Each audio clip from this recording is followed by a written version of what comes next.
Emi Masruro, SPD. Kami mohon nanti Ibu Emi Masruro selaku Ketua Tim Penggerak PKK Kabupaten untuk memberikan kita semua. Bismillahirrahmanirrahim. Wassalatu ala asrofiyal mursalin Sayyidina Muhammadin wa ala alihi wa sahbihi ajma'in. Amma ba'du. Pak Kapolsek, Pak Kadang Ramil atau yang mewakili, yang saya hormati Pak Lurah atau yang mewakili, yang saya hormati Ketua Tim Penggerak PKK Kelurahan Wijirejo beserta anggota, dan yang saya hormati Pak Duko, Ketua IPHI Wijirejo. Yang saya hormati Bapak-bapak, saya tidak bisa menyebutkan satu persatu dari unsur apa saja. Yang saya hormati ibu-ibu PKK Padukuhan Bergan. Ibu bapak sudah pernah berjumpa dengan saya? Belum gitu. Kalau dengan Pak Alim sampun gitu. Mungkin sesuatu hal yang bagi saya sangat istimewa karena pada malam hari ini saya berjumpa dengan ibu bapak semuanya. Jujur nih Bapak Ibu, saya hadir ke sini tadi kalian deg-degan nih. Aduh, gimana ini saya ngomongnya ini, karena biasanya audiens saya itu adalah ibu-ibu atau mbak-mbak atau mas-mas gitu. Di sini ada bapak-bapak, ada mas-mas juga yang ini spesial warga Padukuhan loh. Warga Padukuhan tetapi bisa menyelenggarakan kegiatan seperti ini dan banyak gitu. Sehingga saya sangat apresiasi sekali pada ibu bapak semuanya karena mau menyelenggarakan kegiatan yang sangat keren sekali ini. Yang berikutnya, malam ini saya tidak banyak matur.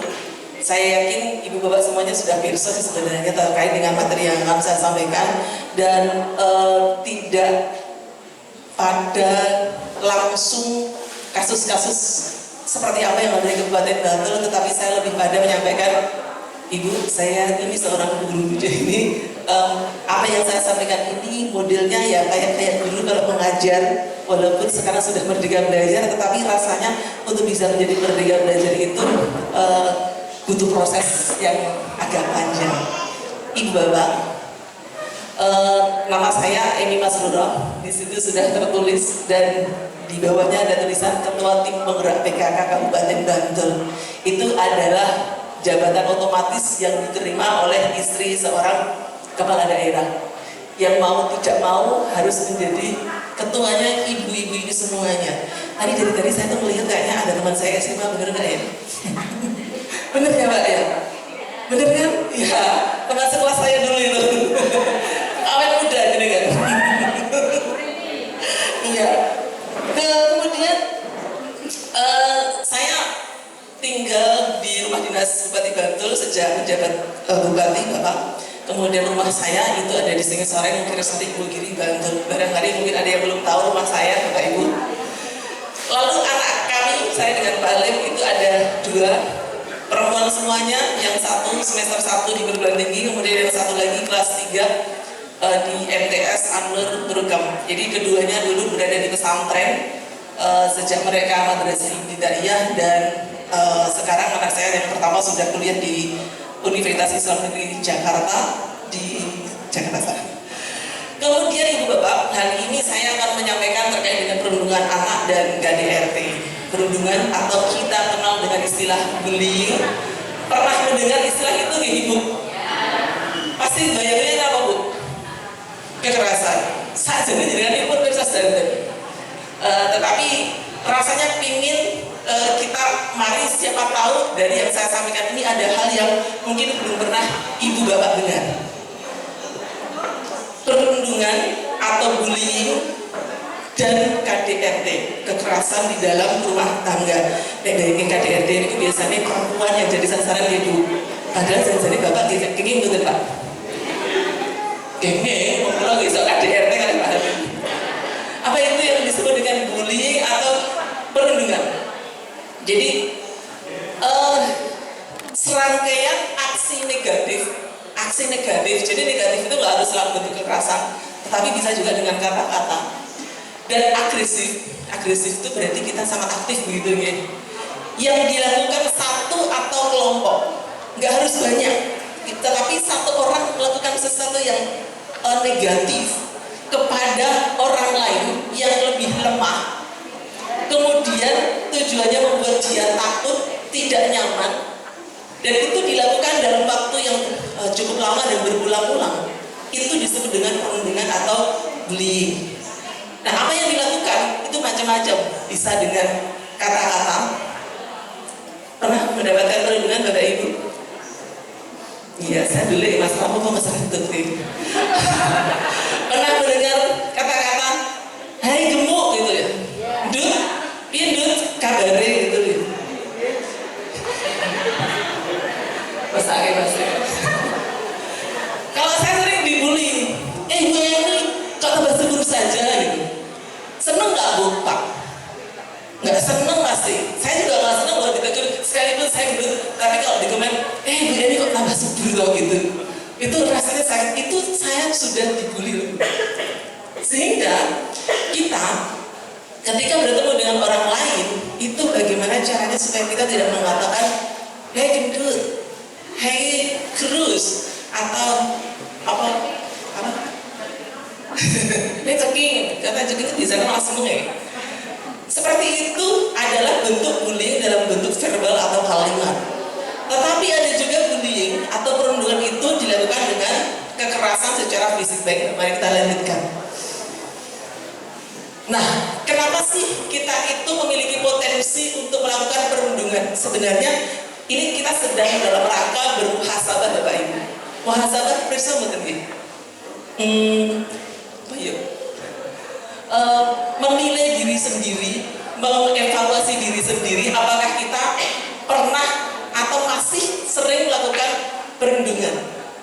Satu, masalah dari perundungan itu disebabkan oleh masalah keluarga dan kemarahan atau katarsis yang tidak tepat. Kadang-kadang di dalam keluarga itu kalau misalnya kita itu menikah dengan seseorang, kemudian awal-awal itu kan ya seneng lah, bahagia gitu lah, tapi begitu menikah itu sehari dua hari itu masih happy gitu. Lama-lama tahu nih pasangan kita itu memiliki kekurangan dan itu kemudian tidak diterima oleh pasangan yang lainnya. Oh ternyata bojoku tidak terus ngorok gitu, berbagi aku tak kira alay. Dan kemudian di sini memunculkan masalah-masalah yang lain. Bahkan ternyata kemarin itu waktu nikah ternyata dia utang gitu. Aku main balik utangnya barang. Jadilah emosional dan muncullah masalah di situ. Yang kemudian istri ataupun suami salah satunya itu kemudian melakukan tindak kekerasan. Itu menjadi penyebab dari bullying di antaranya. Kemudian yang kedua, stres atau trauma dan masa lalu pernah menjadi korban bullying. Kalau kita itu pernah mendapatkan tindak kekerasan atau bullying, potensi kita itu akan melakukan hal yang sama kepada orang lain yang kalau kita melakukannya itu menjadi puas. Aku bikin tahu ditantemi yo, aku juga kuat, maka saya akan melakukan itu kepada orang lain. Kita bocah kae orang bakal wedi, orang bakal bales yang tak antemi, misalnya gitu loh. Bahasa saya kok kasar ya. Maka saya lakukan. Sebenarnya itu hanya butuh satu motivasi untuk menunjukkan bahwa dia itu mampu. Dan ini banyak dilakukan oleh anak-anak. Ya banyak anak-anak, ada orang tua juga. Yang kemudian kita kenal dengan Pak Nino, kejahatan jalanan. Ini muncul karena dia pernah mendapatkan perlakuan yang tidak menyenangkan, sehingga kemudian ketika dia mulai kuat, maka dia akan lakukan hal yang sama. Tiga, keinginan mencapai tujuan dan dominasi. Kadang-kadang ada orang yang hadir di sini. Kalau misalnya kita berada di satu tempat dalam sebuah komunitas, kemudian dia pertemuan begitu, ada yang ingin menunjukkan eksistensi dirinya dengan kemudian menganggap orang lain itu tidak memiliki kemampuan yang sama dengan dirinya. Dia akan tunjukkan bahwa dia itu lebih, akan menunjukkan potensi dia yang kadang-kadang belum tentu dia itu memiliki kompetensi. Kemudian yang keempat, mengeliminasi musuh dan membalas dendam. Penyebab bullying itu adalah untuk menyingkirkan orang lain yang berada di wilayahnya. Kemudian dia merasa bahwa kehadiran orang itu membuat dirinya itu nanti akan disepelekan. Saya pernah merasakan hal yang saya amati begini. Saya memiliki anak buah nih Bapak Ibu. Ada anak buah saya sebut A itu. Dia selama ini membantu saya dengan baik, kerja dengan baik. Tiba-tiba saya menghadirkan orang baru untuk membantu dia bekerja.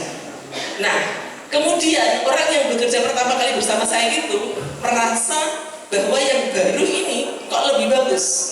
Nih, dia dan lebih bagus. Kemudian si A ini datang ke saya mengatakan, Bu, si B itu begini-begini. Kemudian dia akan membuat tekanan-tekanan kepada si B, menyalahkan atau mengkondisikan atau bahkan ingin mengeluarkan si B. Hal semacam itu juga menjadi bagian dari penyebab perundungan atau bullying. Jadi karena merasa posisinya itu tidak aman. Kemudian konformitas, anonimitas, solidaritas dan tekanan teman sebaya. Konformitas itu nopo jadi form. Jadi kalau panjenengan hadir di sebuah komunitas, misalnya ibu-ibu nate derek komunitas bersepeda, wonten Bu, senang, nggih. Nek kan senang niku, misalnya jenengan sekali ikut gitu aja, niatnya ya olahraga, tapi terus kemudian tiba-tiba, seragam, bayar. Urunan, sisa dolan hiling, bayar meneh. Padahal sesungguhnya jenengan sedang tidak punya uang, bayar betul Bu. Terpaksa bayar Bu. Wah, itu yang disebut dengan konformitas. Kayak betul Ibu. Padahal artinya itu raja tak kuat, tapi terpaksa dia harus ikut supaya bisa dianggap umum karo koncone. Itu bullying. Kemudian anonimitas. Anonim itu kalau zaman dulu panjenengan mungkin pernah melihat karya-karya lukisan atau candi dan seterusnya. Ada nggak tulisan pembuatnya Bu? Pak, boten-boten nggih. Lukisan-lukisan lama, karya-karya monumental itu tidak ada namanya siapa. Tapi kalau lukisan zaman sekarang itu pasti ada tulisannya. Misalnya ditulis lukisannya bagus terus di sini Eni gitu. Sekarang kan gitu. Atau tidak menggunakan Eni, tapi saya tulis Umi Naila. Padahal nama saya bukan Umi Naila. Kenapa? Anak saya Naila sehingga saya sebutkan bukan nama saya. Itu namanya anonimitas. Hal yang membuat kita mudah melakukan perundungan saat ini adalah perundungan di media sosial atau media online dengan menggunakan nama-nama yang tidak jelas. Pernah lihat Instagram putra-putri Bapak Ibu? Tulisan namanya itu pasti pakai singkatan-singkatan yang nggak jelas, nggak ada postingannya, benar? Kemudian di situ juga nggak jelas gambarnya wajah siapa, tapi di situ ada komunikasi antara si A dan si B. Lihat, pernah menyaksikan seperti itu? Pernah kepoin HP-nya putranya Bapak Ibu? Pernah. Jenengan berusaha gimana caranya mengendalikan? Wah, ini jenengan harus jangan lupa untuk mengendalikan handphone putra putri jenengan juga. Wah, jenengan ngerti mas betul lah. Kalau saya tahu Bu, anak saya ngobrol apa dengan temannya, saya tahu. Bu ini lebih canggih sekarang. Itu namanya anonimitas. Jadi dia akan membuli orang lain tapi tidak diketahui identitasnya karena menggunakan nama yang lain. Tapi nek jenengan madosi Instagram kula Bu, langsung ketemu Eni Halim. Orang cerita kode-kode mboten wonten, sehingga kalau jenengan membuli saya itu langsung kelihatan. Langsung misalnya di situ saya posting terus dengan komen yang tidak baik, setiap orang yang baca dalam jumlah ribuan itu akan membaca. tahu. Tapi kalau saya menggunakan nama yang lain, orang nggak tahu bahwa itu yang dibully adalah saya. Gitu. Kemudian solidaritas. Pernah mendengar perkelahian antar pelajar, Bapak Ibu? Iya. Sajane ngerti orang tua kayak ini legelut itu. Kadang-kadang nggak tahu. Kadang-kadang hanya, wah ini temanku dari SMA atau SMP ini ikut-ikutan dengan saya tawuran gitu. Padahal tidak tahu sebabnya. Itu namanya solidaritas. Kemudian tekanan dari teman sebaya. Teman sebaya, kalau saya berarti ibu teman sebaya saya mungkin ya Bu. Atau lebih tua saya. Oh tua penjenengan Bu, ya Allah. Jadi kadang-kadang ada hal-hal yang karena kita itu sebaya, dia merasa sama powernya, sehingga ketika sama power kekuatan, maka kemudian dia akan merasa kalau saya sama, maka saya harus lebih dominan daripada teman saya itu. Gimana caranya? Ben aku kita lebih pinter, ben dia caranya ben aku lebih kita payu daripada kerjaku. Itu kemudian cara-caranya bisa dilakukan dengan membuli teman saya, mengatakan hal yang tidak baik kepada orang lain. Ajeng guyonan yang tidak tepat. Bu, Mak, dulu nggak pernah kebayang saya ketika jadi orang dewasa itu guyonannya luar biasa. Saya ini adalah tipe orang yang kalau berbicara itu A ya A, B ya B. Saya tidak tahu kalau ketika saya diejek dengan kata-kata A, ternyata maksudnya B. Pernah merasakan Bapak Ibu? Pernah, guyonannya bablas banget. Saya pernah nggak doblok. Kayak maksudnya apa ya? Suwi kalau doblok dingin. Lama-lama saya tahu, oh maksudnya kayak guyonan, maksudnya gini. Baru sakit hatinya belakangan. Jadi sebenarnya beruntung ya Bapak Ibu, kita tidak merasa dibully dengan kalimat-kalimat yang bablas, lajeng Mbak. Nah, bagaimana orang itu membuli orang lain? Itu caranya yang pertama adalah verbal bullying, pelecehan menggunakan bahasa lisan, isyarat dan tulisan. Lisan saya sudah sampaikan tadi, langsung komen ke temannya orang lain. Yang kedua bisa berupa tulisan, bisa juga dalam bentuk gambar. Ini yang sekarang sangat mudah sekali disampaikan kepada orang lain. Misalnya, si X itu ketahuan mencuri. Dia akan tuliskan kemana-mana dalam bentuk yang verbal, kelihatan banget dalam bentuk gambar atau tulisan, langsung menyebar. Apalagi ini nyusul masa kampanye. Ada yang melakukan seperti itu. Wah, pokoknya ele-elian itu langsung disampaikan dalam bentuk yang jelas, tulisan maupun gambar. Nanti apalagi ini di pinggir-pinggir jalan kalau udah dekat-dekat. Tapi kalau pemilu gini nggak terlalu sih. Seringnya kalau lurah ya Bu ya. Kalau lurah itu di pinggir-pinggir jalan itu kalau kalimat-kalimat Masya Allah, itu namanya bullying. Kemudian physical bullying, yaitu beberapa tindakan fisik yang menindas target yang dijadikan korban. Saya nggak mau nanya nih Bapak Ibu pernah mengalami hal itu atau tidak, tapi saya yakin pasti ada yang pernah mengalami tindakan kekerasan secara fisik. Tindakan kekerasan secara fisik itu tidak bisa dilawan, karena ketika kita melawan dia akan diancam. Kemudian dia akan mengulang terus kekerasan itu, sehingga ini menjadi kekerasan fisik. Di dalam keluarga, kekerasan fisik ini bisa saja terjadi terhadap perempuan, anak, ataupun pada laki lainnya juga. Ada kan perempuan yang sifatnya itu temperamen, tapi suaminya itu kalem banget. Wonten Bapak Ibu? Oh my God, Masya Allah. Jadi kan ngaku Bu, kalau lagi ngaku nih, karena suami saya itu orangnya kalem, baik, sabar. Sebaliknya saya Bu, wow, gitu kan, ramai sekali. Kalau pas dengan Bapak, tapi kalau dengan orang lain tidak, tenang, kalem, gitu. Kata lagi, api yang itu. Tapi dengan suaminya sendiri, Masya Allah, itu juga masuk dalam kategori. Terus mungkin susu ngamuk, banting piring seperti itu. Jadi, tapi yang biasa terjadi laki-laki lah yang melakukan tindak kekerasan secara fisik kepada perempuan. Ketika perempuannya itu diperlakukan dengan kekerasan secara fisik, maka otomatis itu akan menjadi kekerasan bagi anak-anaknya. Kemudian sosial cyber bullying ini terjadi Ketika Bu, saya itu kadang-kadang dulu merasa apakah saya termasuk dibully ya, karena ketika saya datang bersama orang-orang, ini misalnya duduk nih, saya duduk, tiba-tiba satu persatu yang di samping saya itu pergi. Sakit loh, saya itu dulu kayak gitu loh. Kita saya barang ya, coba nunggu-nunggu mungkin aku tak haleh Bu, aku ngerti gitu. Apa yang buat saya menakutkan itu sesuatu yang membuat saya nggak nyaman, padahal saja nih kalau namanya pekewa Bu jajal Bu Emi. Tapi saya merasa itu saya dirundung karena saya merasa tidak nyaman. Membuat orang lain tidak nyaman itu disebut perundungan. Jadi saja nih podo lah. Kalau kita nomor ini rasa dirasa sekalipun kita merasa nggak nyaman dengan seseorang, nggak cocok dari siapapun, kalau mau didatangi di dunia udah duduk sama gitu ya. Kemudian berusaha untuk berbicara dengan orang di samping kita. Ibu saking pundi, asmanipun sinten, susah nggak sih Bu? Enggak ya, tapi bagi sebagian orang itu susah.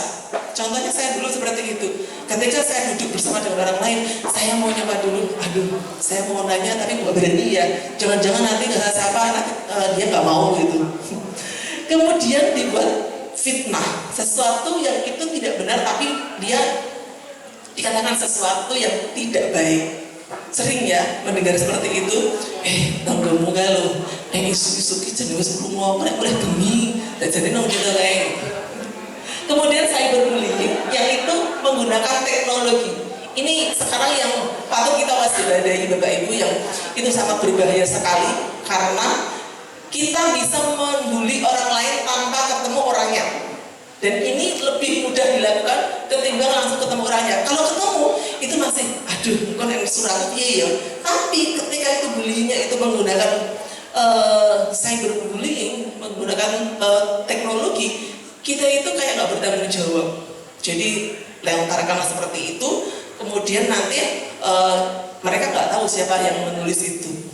Tapi sebenarnya itu bisa dideteksi jika kita mau mengurus. Lanjut Mbak.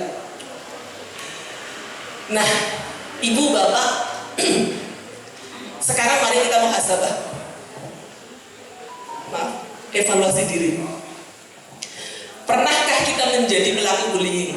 Ciri-ciri pelaku bullying: keinginan mendominasi orang. Pokoknya kok HP gitu menurut aku.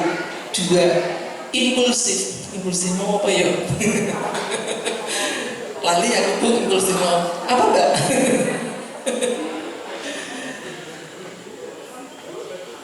Saya itu kalau ikut dalam sebuah komunitas, kancane tumbas kaos, saya harus tumbas kaos.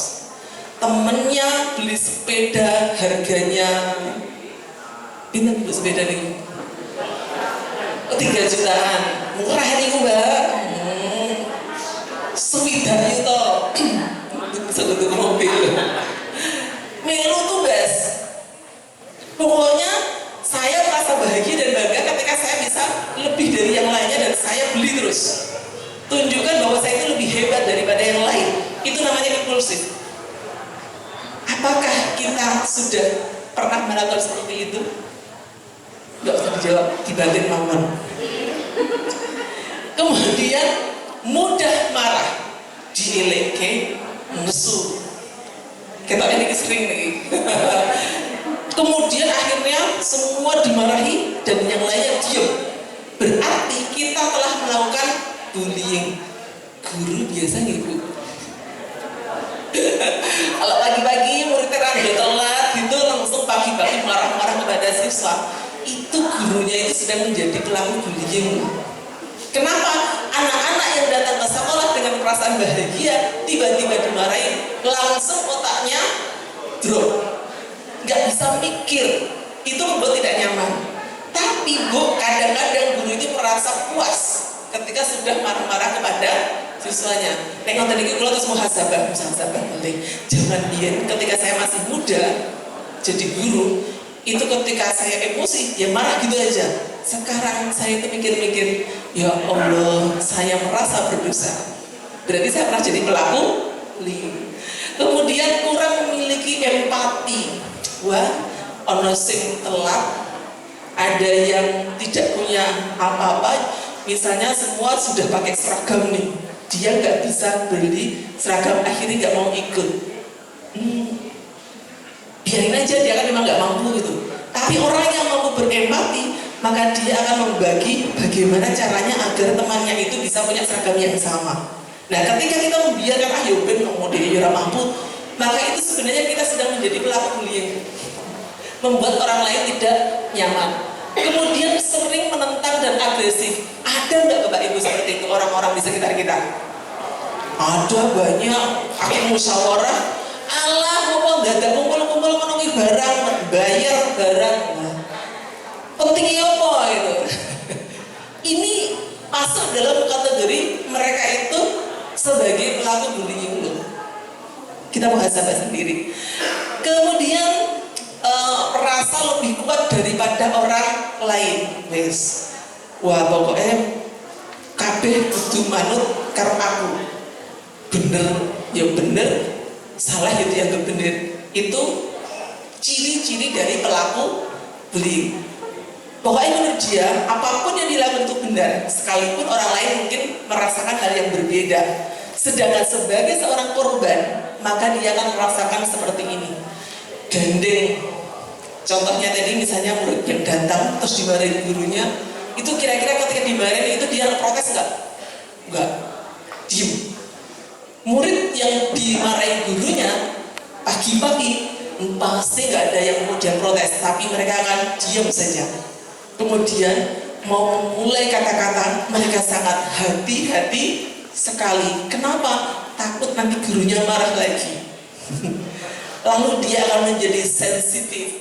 Dia akan menjadi orang yang kalau melakukan sesuatu itu sensitif. Aduh aku salah, aduh aku gak berani, dan seterusnya. Kemudian dia akan berusaha untuk menarik diri, aku lebih baik diam aja deh, gak usah ikut-ikutan. Kemudian dia akan merasa cemas, malu, dan insecure. Bu, Pak, pernah gak jenengan membayangin bahwa saya itu juga sering merasakan hal yang sama? Cocok ini. Jadi setiap orang itu pernah merasakan hal yang sama. Muhasabah sendiri. Saya termasuk juga orang yang aduh aku malu, aku itu siapa sih? Habis itu kemudian aduh insecure itu rapid gitu loh. Kayak Mbak Ayu banget ya, aku orang ayu ini gitu lengkap namanya. Tenanan itu ya Allah gitu. Itu saya rasakan juga. Nah, kenapa kok tiba-tiba sekarang saya itu berani berbicara di depan Bapak Ibu? Bu, jangan bayangkan saya itu sekarang tuh sangat pede. Saya ginekologi juga insecure ya Allah, aku tidak perfect di dalam bidang ini, tapi saya terpaksa harus di sini karena kebajut mosok di dahului masyarakat, saya nggak mau kan gitu. Jadi kepaksa Bu, sebenarnya otak saya itu terpaksa ini. Kemudian tidak bahagia.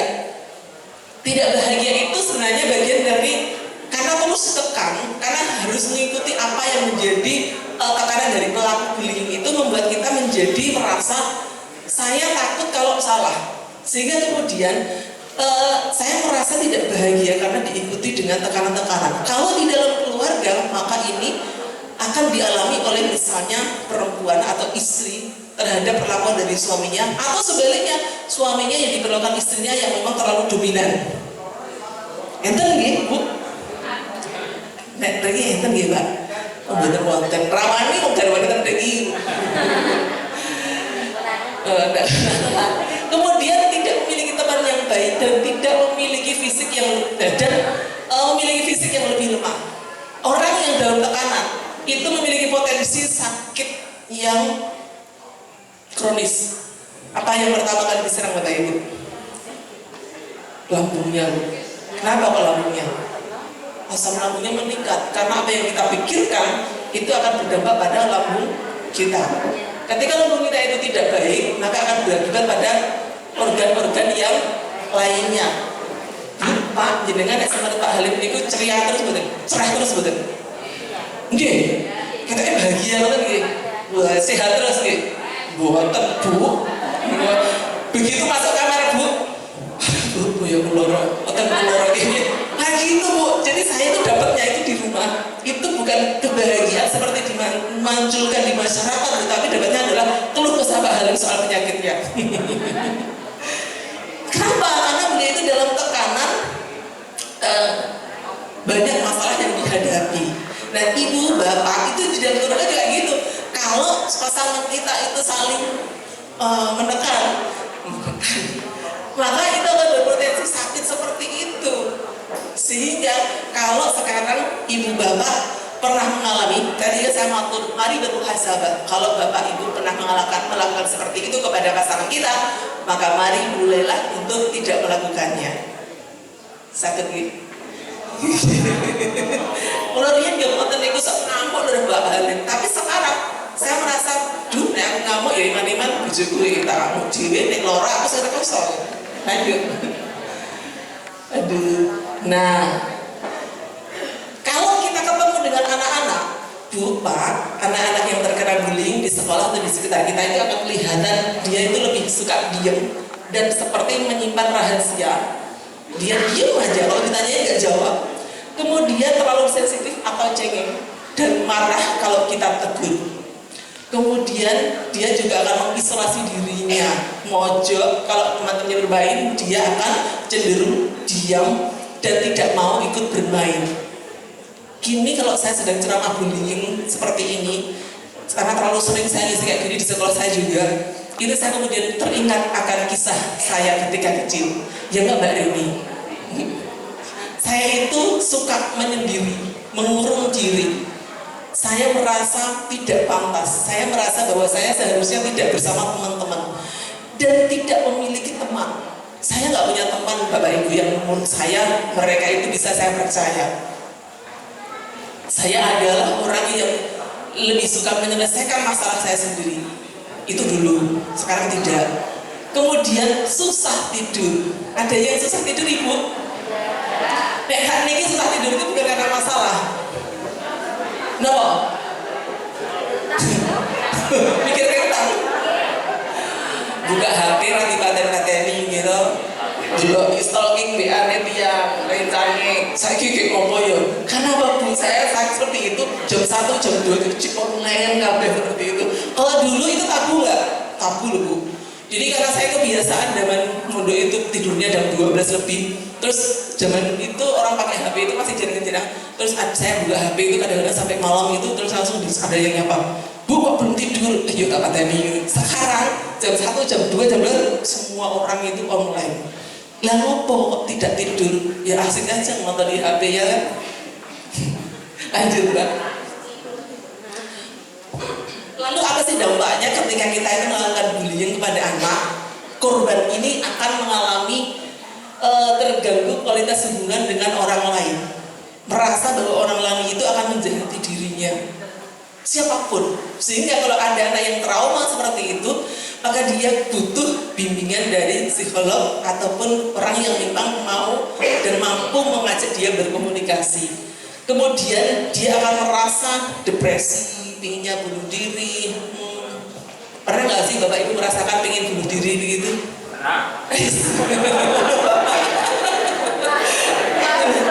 Kan hanya pengen aja ya Pak ya, pengen kan bukan mau dilakukan beneran.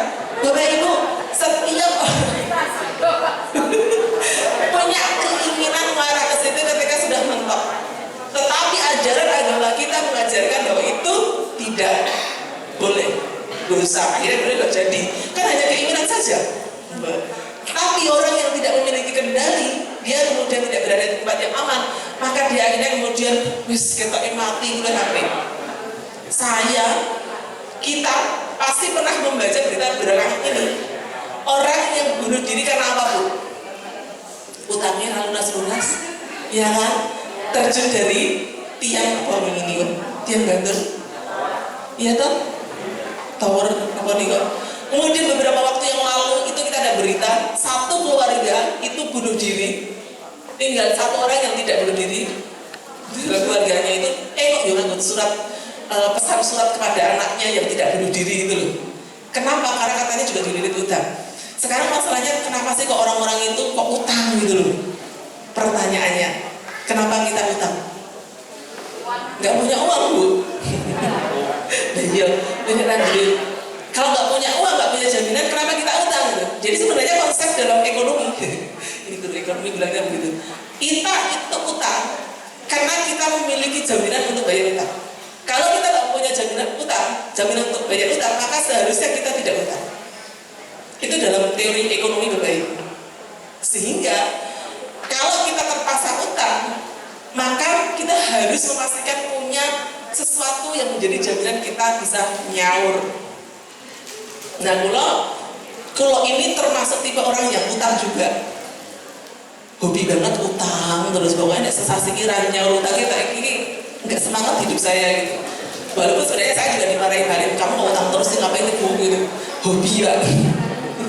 Karena saya punya jaminan yang untuk bayar. Nah, yang saya jumpai ini adalah kalau yang kita alami, setiap orang itu utang itu bukan karena punya jaminan terus ingin nanti punya untuk mengembalikan, tapi karena betul-betul nggak punya apa-apa.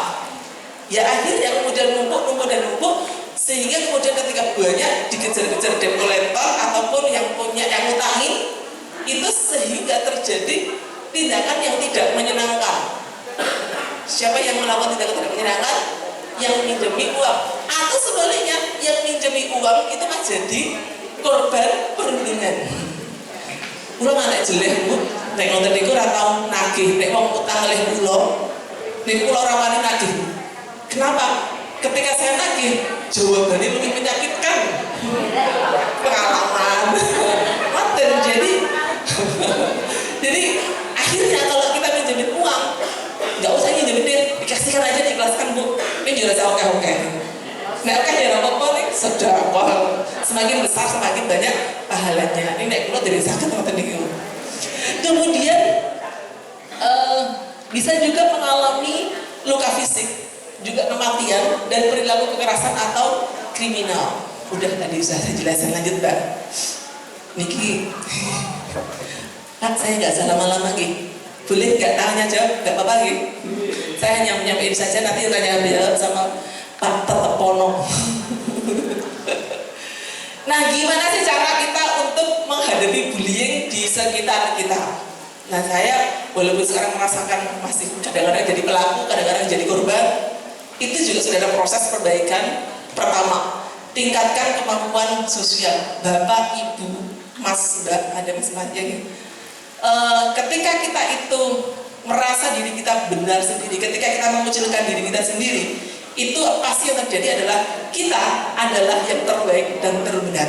Tetapi begitu kita bertemu dengan orang lain, ternyata orang lain itu beda dengan apa yang kita pikirkan, sehingga kemudian semakin sering kita bertemu dengan orang lain, ada nggak proses penyesuaian? Pasti ada ya, konformitas tadi, kita akan menyesuaikan dengan orang-orang yang kita jumpai. Semakin banyak yang kita jumpai, tapi ingat Bapak Ibu, kesadaran dan hati kita itu harus dijaga stabilitasnya. Jangan kalau berbeda langsung, weh, kok menunggu? Itu namanya akan terjadi ibu, bapak itu melakukan perundungan pada orang lain. Jadi tidak sesederhana yang kita pikirkan. Jadi apapun yang kita lakukan ketika itu menyakiti orang lain itu disebut dengan bullying. Kemudian semakin kita sering bertemu dengan orang, kita akan semakin menjadi orang yang humble. Kenapa kok jadi humble? Kalau humble itu karena kita memahami bahwa semakin banyak orang yang kita jumpai, mereka itu banyak sekali. Malam ini saya menjumpai banyak ibu bapak ini yang membuat saya menjadi tambah pede. Tambah pede. Maksudnya tadi kan saya takut banget, lama-lama akhirnya kemudian saya mulai menyesuaikan diri dengan bapak ibu, warga bergar yang luar biasa ini. Dua, kenali diri kita sendiri bapak ibu. Jadi mengenali diri sendiri itu apa yang ada di dalam diri kita, potensi kita itu apa. Kalau kita itu memiliki potensi pinter di dalam seni dan budaya, tunjukkan seni dan budaya yang kita miliki. Tunjukkan bahwa kita memiliki kompetensi. Kalau kita memiliki kelebihan di dalam sopan santun kepada orang lain, tunjukkan bahwa kita itu adalah orangnya sopan, orangnya santun. Kalau kita memiliki potensi bahwa kita itu pinter voli, senam, terus bisa bersih-bersih, jadi gonggonan terus dengan itu akan membuat orang lain senang dengan diri sendiri. Nah, kemudian kenali lagi negatif kita sendiri. Saya itu mudah tersinggung, berarti lakukan apa yang membuat tersinggung tersinggung Anda itu berkurang. Terus kalau saya punya satu hal yang ini ada plusnya, ada negatifnya. Saya ketika ketemu dengan orang lain, kemudian itu membuat saya tersinggung, atau saya melakukan sebuah kesalahan dan saya sudah minta maaf tapi belum dapat maafnya, maka yang saya lakukan adalah mengafirmasi diri saya sendiri. Kalimat yang sering saya ucapkan atau dalam hati adalah lupakan. Kenapa? Kalau kita tidak melupakan, hati kita akan sakit terus dan badan kita jadi kurus. Nggak gemuk seperti saya. Ini karena akibat saya sering mengafirmasi lupakan. Ketika ada orang menyakiti saya, maka saya berusaha mengatakan seperti itu. Sampai karena sering bilang begitu, jadwal mau balikin yang dimana lalu. Lalu minta bantuan orang lain. Itu bisa saudara kita, orang tua kita, tangga kita, ataupun lembaga yang ada di sekitar kita. Ibu bapak harus mengenali bahwa di masyarakat, di kelurahan itu ada, saya lupa namanya Pak Bu Lurah, tim pendamping yang khusus tindak kekerasan dan seterusnya itu ada sendiri. Lalu meningkatkan kemampuan pemecahan masalah. Gimana cara meningkatkan kemampuan pemecahan masalah Bapak Ibu? Berliterasi, membaca itu nggak harus pakai buku, tapi kalau senang pakai buku itu lebih bagus karena itu kan mengasah otak dan mata kita sehingga kita lebih bagus ketika belajar. Tapi kalau lebih suka pakai handphone atau laptop tidak masalah. Yang terpenting adalah ilmunya didapat. Lanjut. Nah, setiap orang dilarang menempatkan, membiarkan, melakukan, menyuruh atau turut serta melakukan kekerasan terhadap anak. Sanksi pidana penjara paling lama 3 tahun 6 bulan dan atau denda maksimal 72 juta. Itu kalau kita melakukan bullying. Tapi adakah yang memperkarakan seperti itu? Tidak ada. Maka ketika sekarang guru itu menjadi lemah karena orang tua itu melaporkan, itu orang tua tidak salah karena ada dasarnya itu. Undang-Undang Nomor 35 tahun 2014 pasal 76J bahwa setiap orang dilarang menempatkan, membiarkan, melakukan, menyuruh atau turut serta melakukan kekerasan terhadap anak. Nah, apalagi di dalam keluarga kita ada nih orang tua yang mendidik anaknya itu dengan kekerasan. Nek ragilum sholat digebleki, padahal dalam ajaran Islam nggak apa-apa ya. Tapi dalam hukum kita itu tidak dibenarkan. Kemudian nek ragilum ngopo dijiliti seperti itu masuk dalam kategori seperti itu. Lanjut lagi Mbak. Nah, kita berbicara tentang kekerasan di dalam rumah tangga. Lanjut. Kok orang merampung ya? Kasusnya ini mencukup Undang-Undang Nomor 23 tahun 2004. Ini masuk dalam dari dasarnya kenapa kita nggak boleh melakukan kekerasan di dalam rumah tangga. Lanjut mohon Mbak. Nek mau undang-undang mungkin tidak muat. Kemudian bentuk kekerasan di dalam rumah tangga itu apa? Kekerasan fisik tadi udah. Kekerasan seksual ini kekerasan seksual biasa dilakukan oleh bapak atau ibu. Bisa laki-laki, bisa perempuan. Ada nggak ibu-ibu yang memaksa suaminya untuk melakukan kekerasan seksual? Kalau bapak ke ibu banyak. Ibunya pas mau turun, kok bapak paksa. Sebaliknya ibunya pas pengen, bapaknya ragilem. Nah itu sebenarnya masuk dalam kekerasan seksual seperti itu. Malah kadang-kadang enten sing sedinoping pira bali untuk mesak ibu jari ini. Kalau saya nggak pernah mengalami kekerasan seksual ke ibu. Lalu penelantaran rumah tangga. Penelantaran rumah tangga itu adalah baik suami atau istri sama-sama tidak bertanggung jawab atas keluarganya. Dan biasanya karena tanggung jawab keluarga itu pada suami, maka ketika dia tidak bertanggung jawab dari nafkah di dalam keluarga, maka itu juga masuk dalam bentuk KDRT. Kenapa kok masuk dalam KDRT? Karena keluarganya dibiarkan terlantar, apalagi ibu-ibu diminta untuk cari pekerjaan sendiri, cari uang sendiri untuk mengasuh anak-anaknya, dibiarkan. Lanjut Mbak. Bu, Pak, kekerasan dalam rumah tangga itu pelakunya bisa juga dari dua sisi, yaitu negara dan non-negara. Negara itu gini. Jadi kadang-kadang ketika di pemerintahan itu kan ada yang ngurusin terkait dengan tindak kekerasan, bullying maupun KDRT. Kalau di dinas itu ada di DP3A, P2KB, dan kita memiliki yang namanya UPT PPA, Perlindungan Anak. Kemudian ada Puspaga, Pusat Pembelajaran Keluarga juga. Perso Bu, tempatnya di mana? Perso Rumah Sakit Panembahan ya.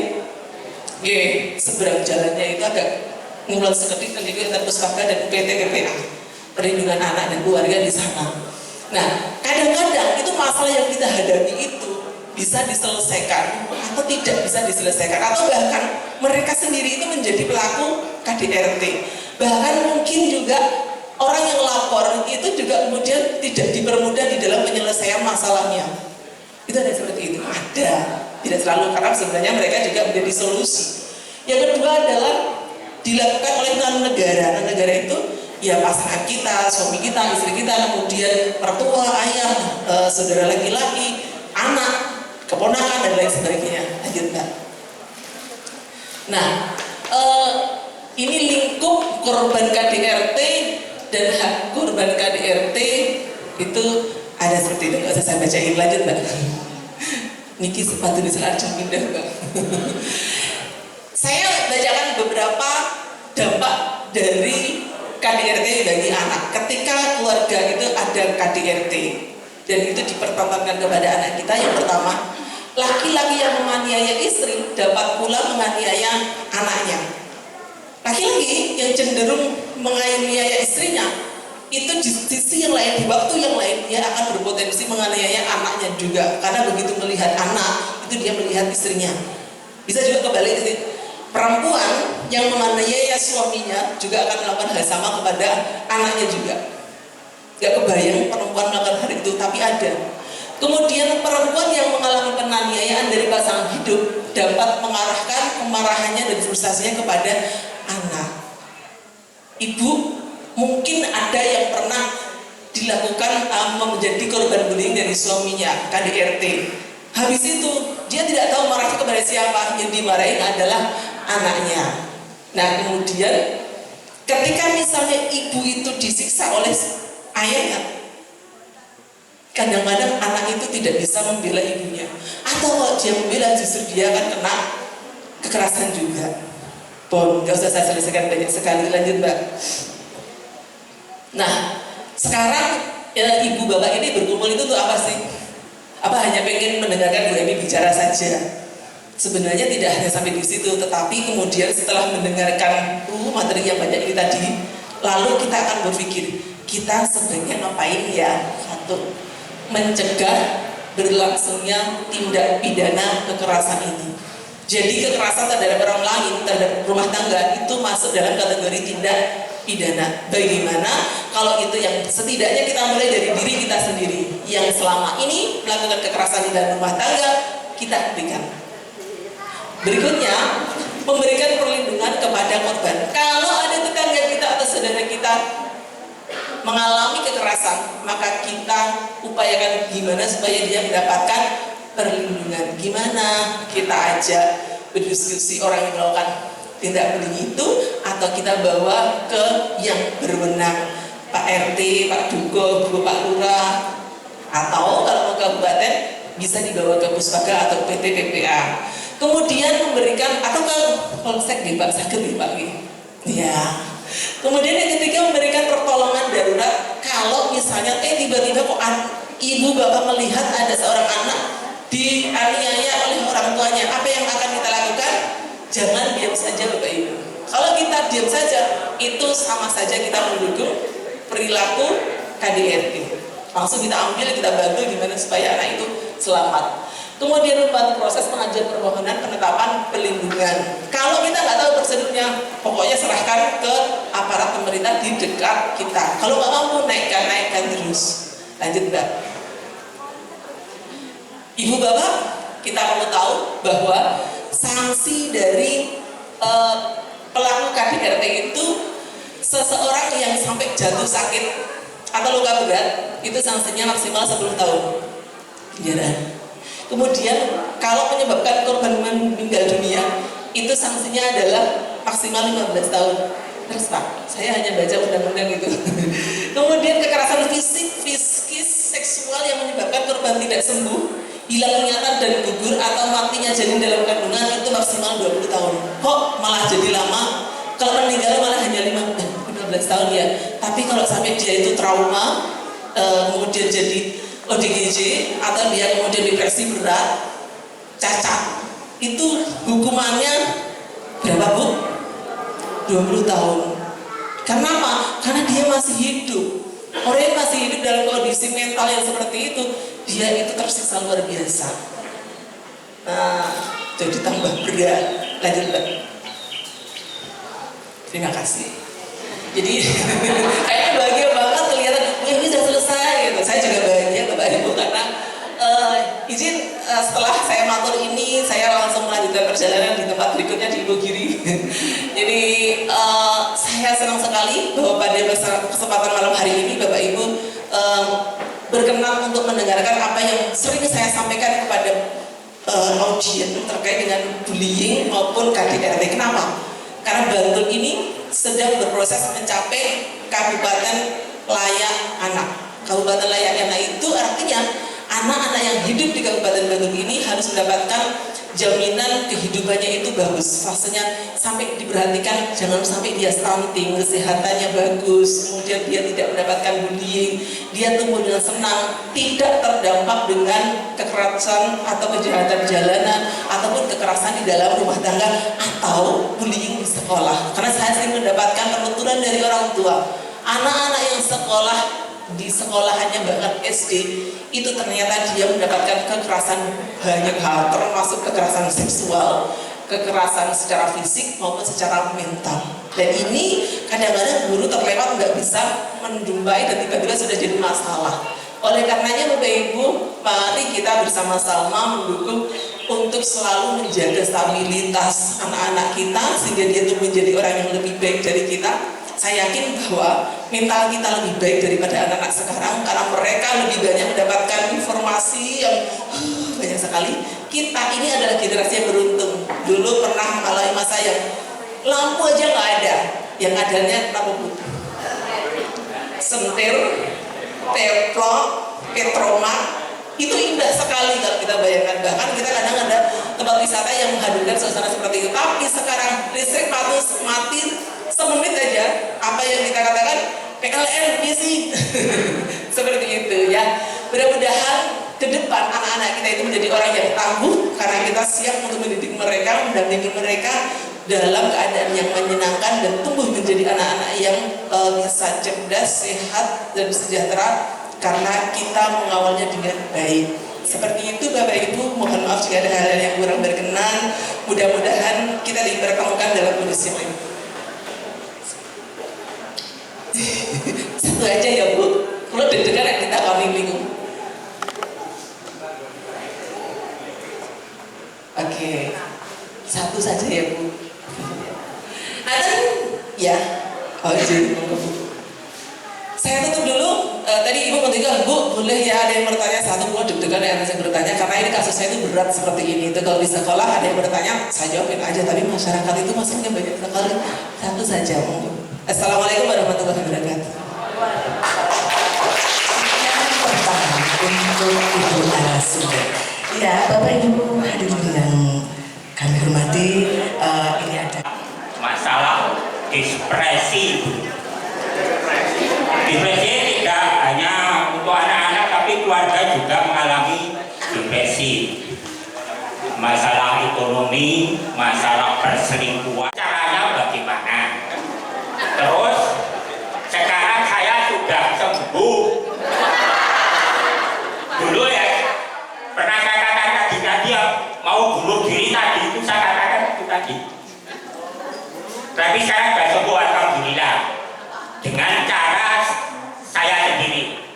Terus bagaimana cara Ibu kira-kira cocok apa dengan cara saya? Terima kasih. Assalamualaikum warahmatullahi wabarakatuh. Kebetulan suami saya itu orang yang menurut saya setiap orang beda-beda. Beliau berhak, beliau memiliki apa namanya ya, integritas terhadap diri saya, sehingga ketika saya mengalami tekanan apapun itu, maka saya akan berkeluh kesah menyampaikan masalah saya itu kepada suami saya.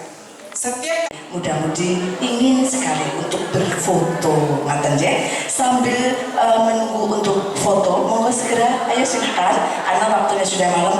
Dan diumumkan kepada para hadirin semua bahwa masih ada satu lagi materi.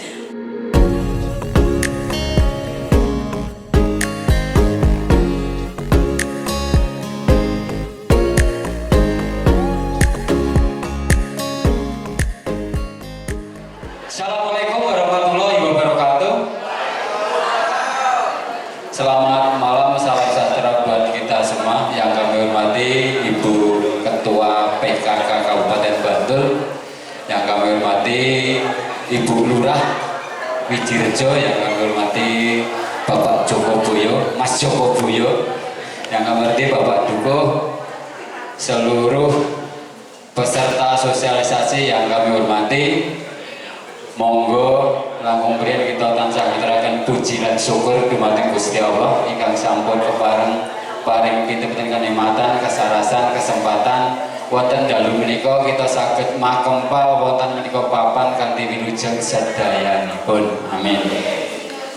Nyuwun pamunten kula pakai bahasa campuran nggih Pak nggih.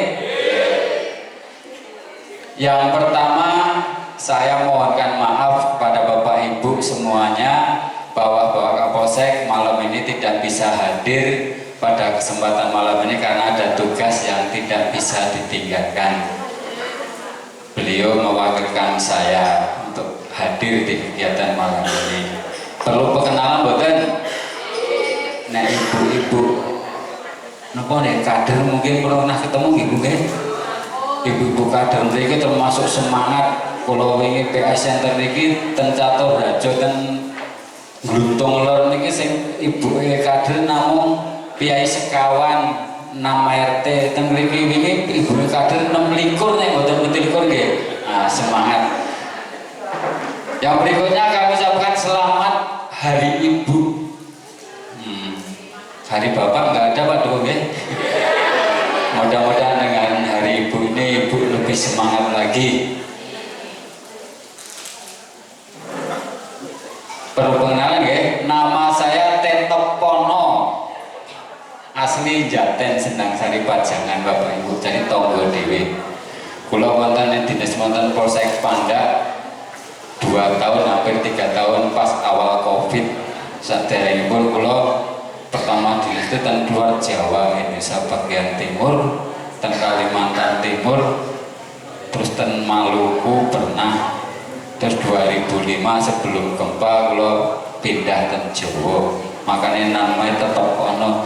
Nek ten pundi-pundi nama Agus Bambang Edi kathah ya, nama Sri Yayu kathah nanep tetap ono. Ten Desa Bagan Timur boten wonten tetap ono. Niku pemberian orang tua. Baik Bapak Ibu, sebelum kita masuk materi tentang penyalahgunaan narkoba dan penggunaan miras, saya akan memberikan sedikit pesan-pesan Kamtibmas. Yang pertama Bapak Ibu, bahwa wilayah Bantul khususipun kejahatan penipuan online meningkat, bukan cuma di Pandak aja, di seluruh Bantul bahkan Jogja meningkat. Contohipun, bahkan kemarin ada tetangga kita sini juga melaporkan ke Polsek Pandak kapusan sampun transfer uang sejumlah uang 4 juta sekian mau beli telur arep digoge napa nggih selamatan bayi oleh-oleh kirim 4 juta sekian ke nomor seseorang yang ada di medsos itu menjual telur dengan harga agak miring, seperkilonya agak 1.000. Setelah ditransfer ternyata ditunggu-tunggu mboten datang, terus dihubungi lagi mboten saged. Nah monggo. Selain itu kemarin juga di Tegalayang juga hampir sama, transfer uang mau beli roti untuk besok bapaknya kan meninggal, mau untuk nyuguh kelihatan transfer 2,5 juta, ternyata ditunggu sampai pagi nggak datang. Ternyata setelah ditransfer nomornya nggak aktif. Monggo Bapak Ibu ampun ngantos dados korban penipuan online. Nek tuku ya sing wajar-wajar sing jelas. Sing kedua, wilayah Bantul alhamdulillah bukan di Pandak, sering terjadi curanmor di bulak atau di sawah, pencurian motor di sawah. Sing gadah niku kerja atau ngarit nang tengah sawah adoh diparkir motor tepi pinggir dalan. Contonipun sak lor sawah jangkang niku sering parkir motor. Nah, di wilayah Bantul Kapolsek Bantul di Tironggo niku 2 minggu 3 motor hilang karena diparkir di pinggir dalan. Di pinggir dalan ditinggal ngarit teng sawah. Bahkan enten sing kuncine mboten dicabut. Nah, monggo bapak-bapak, ibu-ibu sing biasa kerja dan sawah ngarit ampun parkir sembarangan, mboten sah nganggep aman-aman aja. Nanti suatu saat kejadian sopo sing disalahke. Ngoten nggih Pak nggih. Yang ketiga, sak menika tahapan pemilu sampun tahapan kampanye terbatas. Kampanye terbatas. Monggo mangke tanggal 14 Pak ya, 14 Februari ya, coblosan. Monggo kita laksanakan agenda pemerintah pemilu ini dengan damai, dengan sejuk. Monggo perbedaan pilihan, perbedaan gambar, perbedaan foto asal-asal mawon, tapi tetap kita jaga kebersamaan di dusun berkah menika nggih. Ampun nosah gontok-gontokan. Mangke nek pun apa ada ya pasangan yang terpilih, mangke kita dukung program-program pun. Ngaten nggih, masuk materi nggih. Pada malam ini kita akan menyampaikan sosialisasi tentang bahaya narkoba dan miras. Biasanya kalau mewakili Pak Kapolsek itu sekolah-sekolahan SD, SMP terutama dan SMK ini bapak-bapak kali ibu-ibu antusias sekali. Enggak salah Bapak Ibu. Karena apa? Bulan kemarin di tahanan Polsek Pandak ini ada titipan penyalahgunaan narkoba umurnya 61 tahun dan 52 tahun. Yang satu 26 tahun, 61 tahun masih kena penyalahgunaan penjual obat Bapak Ibu, obat daftar G. Nah, monggo sampun ngantos nanti Bapak Ibu menjadi korban penyalahgunaan. Bahkan nyuwun pamunten tetangga kita juga baru proses hukum tentang penjual obat. Bahkan nyuwun pamunten nggih, tahun kemarin di wilayah Bantul di Kasihan itu ada gudang, disewa gudang. Biasanya gudang itu kan untuk menyimpan barang-barang dagangan. Ternyata dibuat untuk memproduksi obat daftar G. Alhamdulillah terbongkar. Seharinya bisa memproduksi lebih dari 5.000 butir. Sekarang alat-alatnya ada di depan polsek itu, di Rubasan dititipkan di situ. Yang terakhir juga wilayah Banguntapan, Banguntapan itu keripik tapi rasa narkoba, keripik pisang rasa narkoba. Pernah dengar bukan? 2 bulan yang monggo kita sangat prihatin sekali. Alhamdulillah bisa terbongkar. Pramila monggo kita wonten Bergan ini wonten kos-kosan mboten Bu? Mboten to? Nggih, menawi mangke wonten warga luar Bergan mungkin kontrak atau kos di Bergan, kita boleh mencurigai.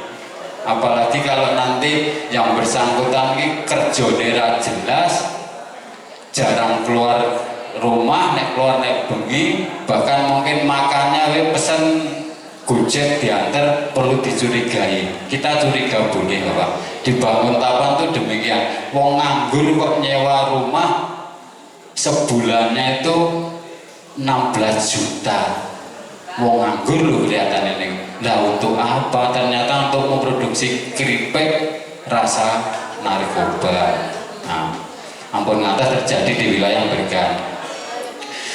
Bapak Ibu yang hormati, kalau dulu tahun sebelum merdeka itu presiden kita Bapak Soekarno, para pejuang kita, bapak-bapak pejuang kita itu perang terhadap musuh-musuh hebatnya, musuh Belanda yang menjajah kita. Tapi setelah 2014 kalau nggak salah, mulai Pak Jokowi dilantik menjadi presiden periode pertama Pak DG, langsung tabuh genderang perang, bukan perang terhadap musuh, bukan, tapi genderang perang terhadap penyalahgunaan narkoba. Karena apa? Khawatir sekali melihat pemuda-pemuda anak kita itu sudah banyak yang terjerumus narkoba. Bahkan setiap hari itu menurut penelitian ada sekitar 3.000 lebih orang meninggal karena penyalahgunaan narkoba. Nah, monggo mangke kita sampaikan, kita lihat foto sinten niki Pak. Fotonya Pak almarhum Bapak Soeharto. Bapak Soeharto pernah ngendika wonten buku, narkoba iku ngremuk bangsaku. Wong urip iki kudu mudi kebencikan, jalaran kebencikan iku sangune urip. Mohon maaf ada yang nggak bisa bahasa Jawa Bapak Ibu? Semua bisa ya? Nah, Bapak almarhum Soeharto waktu masih sugeng pernah ngendika demikian. Lanjut Mbak. Nah, Indonesia darurat narkoba. Lanjut Mbak.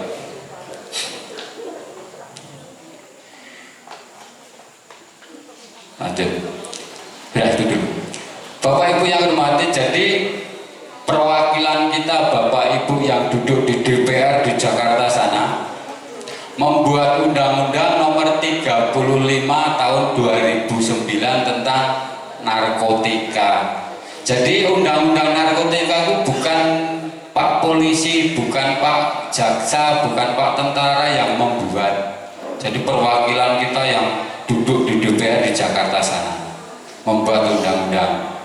Nah, monggo nanti mas-mas mbak-mbak silakan tanya Mbah Google Undang-Undang nomor 35 tahun 2009 itu apa, nanti muncul beberapa permasalahan narkoba, bahkan nanti pidananya. Jadi yang mengatur undang-undang narkoba itu Undang-Undang nomor 35 tahun 2009. Lah apa sih narkoba niku? Nah, lanjut Mbak. Ulangi, maksud dan tujuannya dibuat undang-undang tadi Bapak. Maksud tujuannya, maksudnya untuk kepentingan pelayanan kesehatan. Yang kedua, pengembangan ilmu pengetahuan.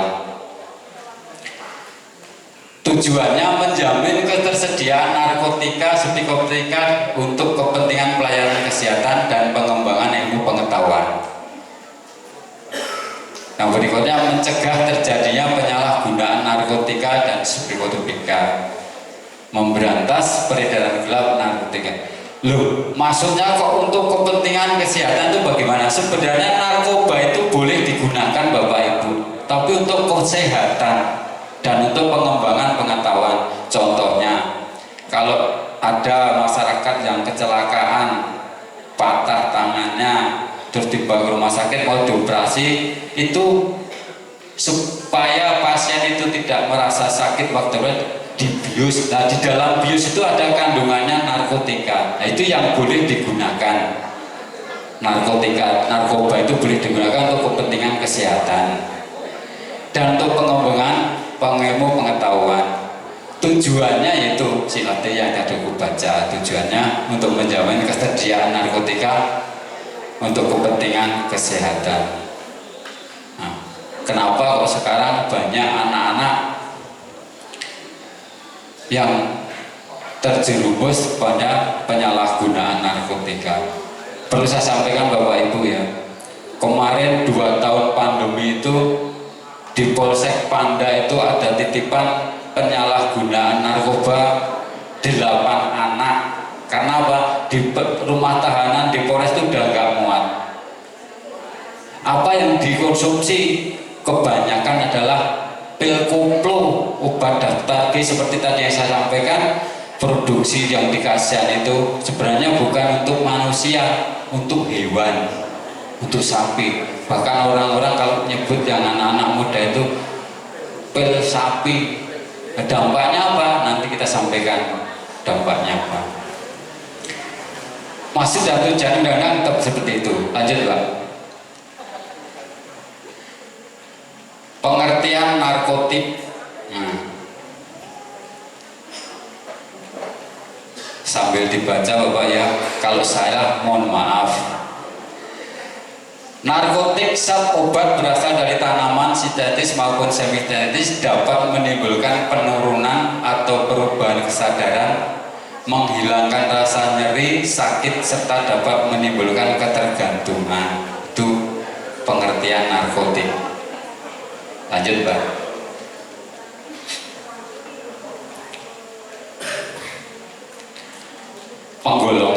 Penggolongan narkotika tadi. Yang pertama narkotika sendiri, yang kedua psikotropika, yang ketiga obat-obat berbahaya zat adiktif. Silahkan sambil dibaca berapa jenisnya, silahkan. Lanjut nih Pak Dewi. Oke. Lanjut Pak.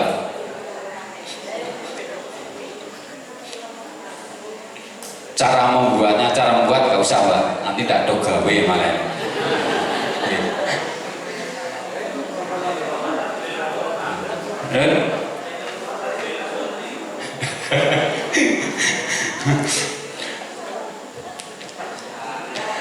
Nah tadi narkotika penggolongan psikotropika, obat atau baik alamiah maupun sintetis bukan narkotika yang berkhasiat psikoaktif dengan perubahan pada susunan saraf pusat menyebabkan perubahan khas pada aktivitas mental dan perilaku. Itu tadi penggolongannya, golongan yang kedua ini Bu. Golongan yang ketiga Pak, lanjut Pak.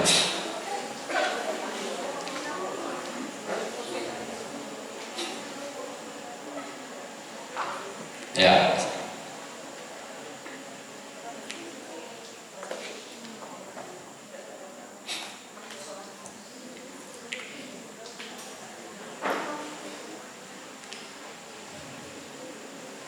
Kok suwe banget Pak? Nona.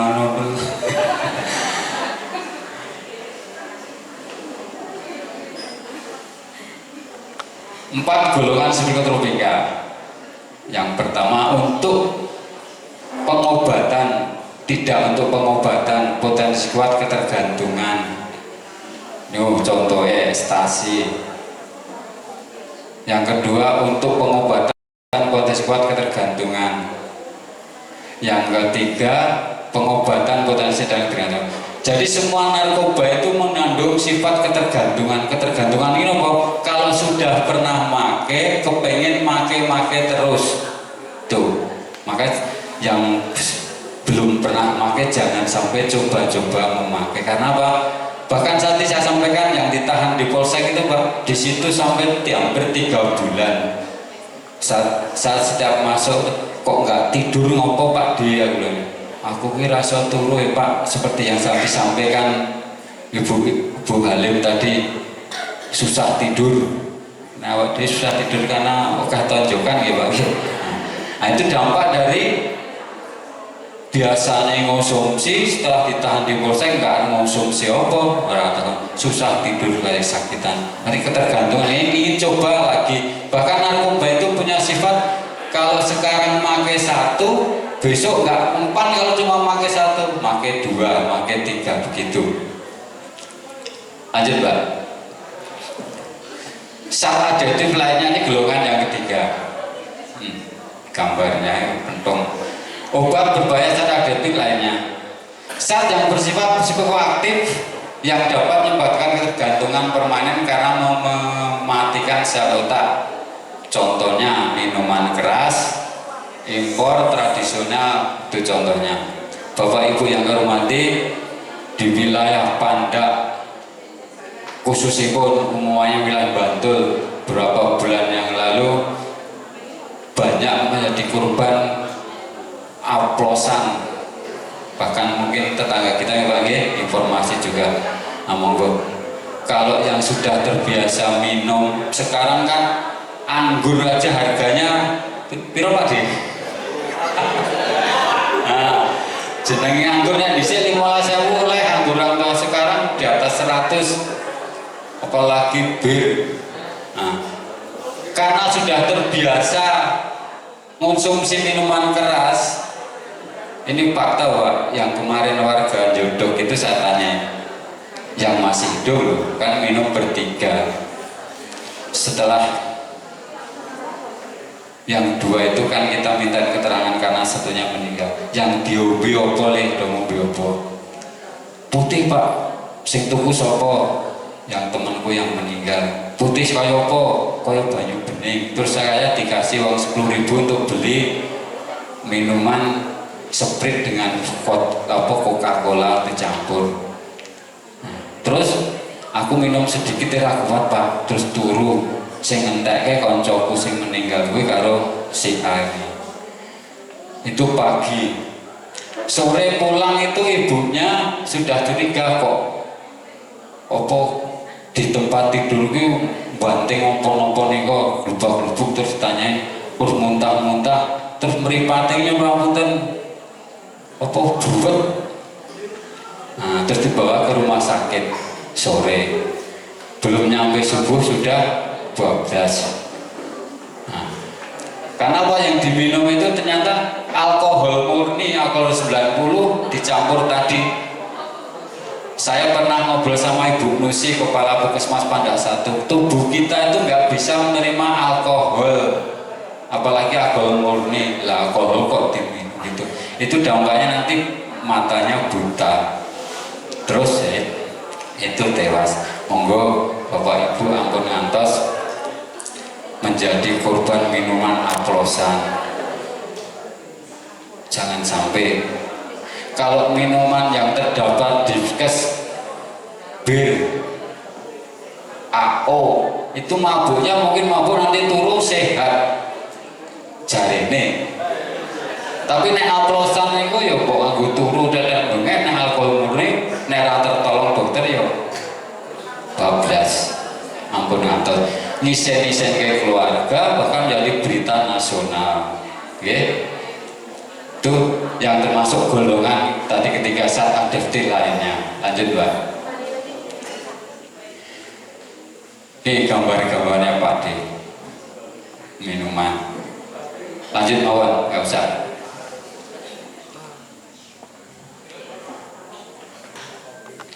Nah, pengaruhin apa?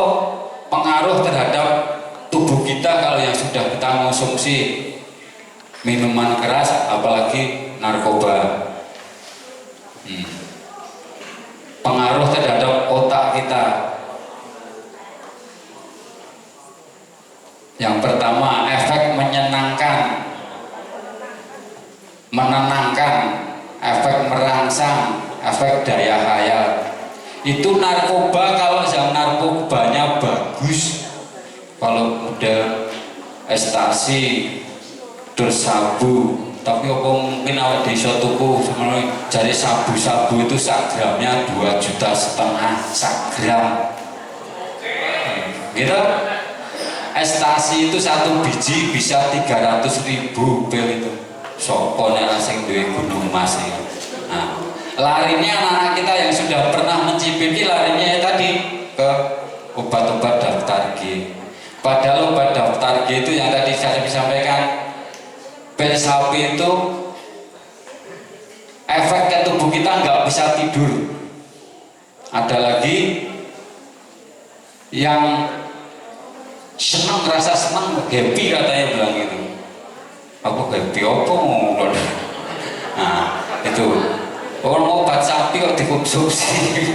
Nah, niku pengaruh terhadap otak kita tadi, menenangkan, merangsang, efek daya khayal. Lanjut Mbak.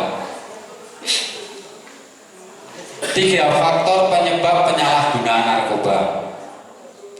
Ngopo sih kok banyak warga masyarakat yang sudah terjerumus narkoba?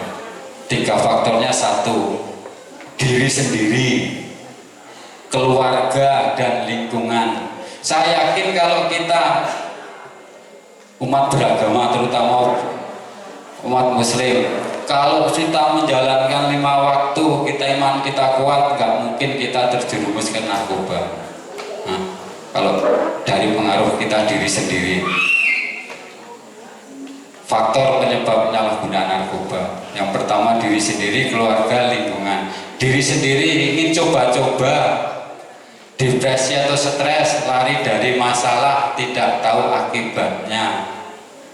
Nah, penyebab dari diri sendiri. Kalau tapi kita imannya kita kuat, nggak mungkin kita terjerumus narkoba. Yang kedua, keluarga. Biasanya tadi sampaikan sama Ibu Halim tadi, kalau pengaruh keluarga itu sangat besar terhadap anak-anak kita. Kalau bapak ibunya tadi itu broken home, bermasalah, kasihan anak-anak, pasti terpengaruh ke anak-anaknya. Yang kedua, faktor lingkungan.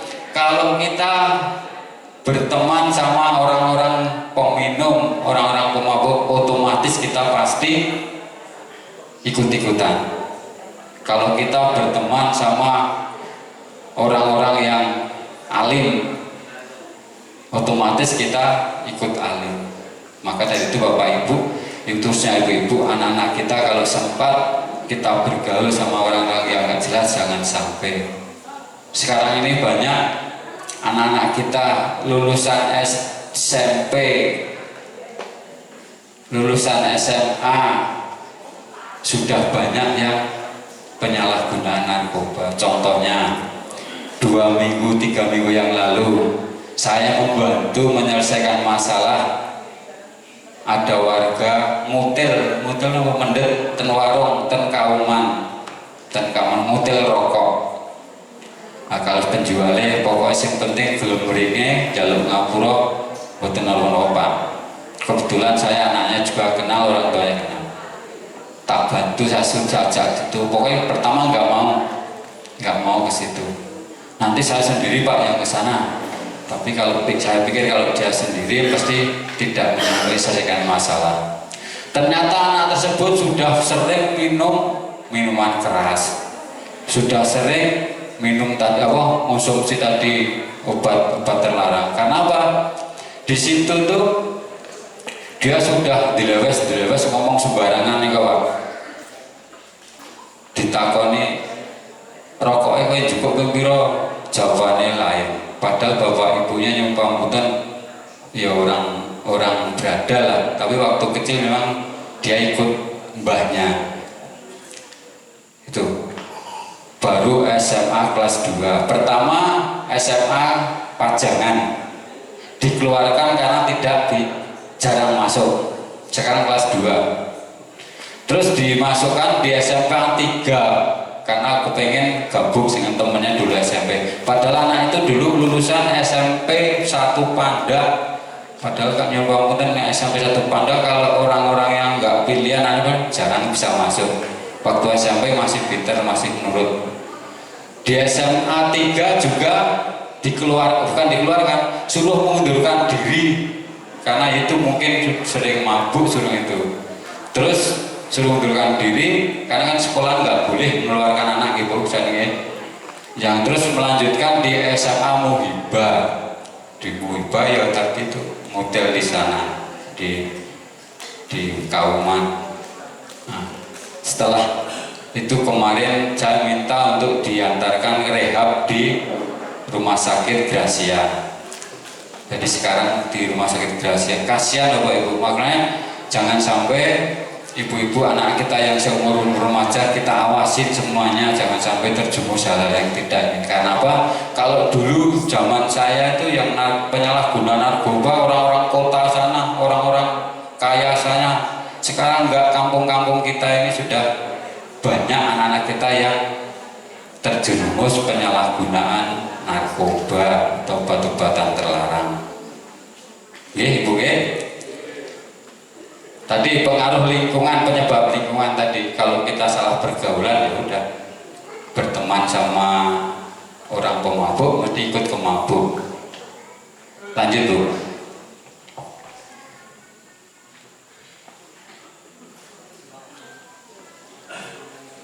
Lanjut aja nanti itu gabung saya satu. Mengenali pengguna narkoba seperti apa sing orang yang sudah pernah konsumsi narkoba, biar ibu-ibu tahu.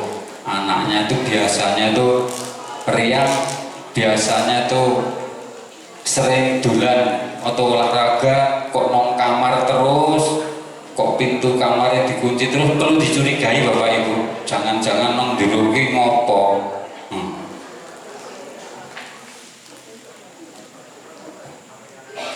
Mengenali pengguna narkoba, ciri fisiknya, kesehatan fisik, penampilan menurun, badan kurus, lemah, malas, mata kemerah. Bohong kalau bilang orang nyampaikan kalau habis minum itu kuat, kalau habis konsumsi narkoba itu yang cewek tambah cantik, yang cowok tambah ganteng. Bohong. Buktinya itu fisiknya aja penampilannya menurun. Bahkan nanti ada gambar selama 10 tahun cewek ini cantik setelah konsumsi narkoba 10 tahun seperti apa nanti ada itu. Jadi bohong kalau orang bilang kowe konsumsi ini biar tambah hebat, biar tambah pede. Bohong. Bahkan banyak contohnya, banyak artis kita, banyak olahragawan kita, atlet yang sudah terjerumus narkoba, pasti prestasinya akan hancur. Mata kemerah-merahan, pucat, bibir kehitaman.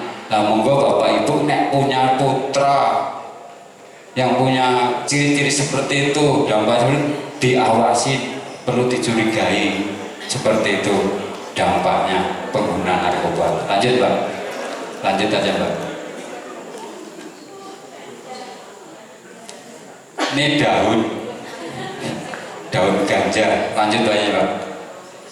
Ini contoh sana. Nah, nanti kalau Bapak Ibu saya murah ya. Saya murah.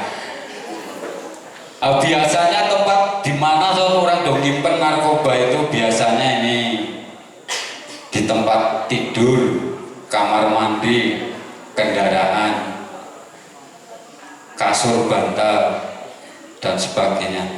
Nah, sering terjadi Bapak Ibu, kita pas razia kendaraan bermotor, kita periksa, ditemukan narkoba. Kalau sudah dideke, di stop Pak polisi itu sudah bingung, kelihatannya mencurigakan, perlu diawasi. Tuh, pasti membawa hal-hal yang bermasalah. Itu tempat-tempat biasanya nyimpen narkoba.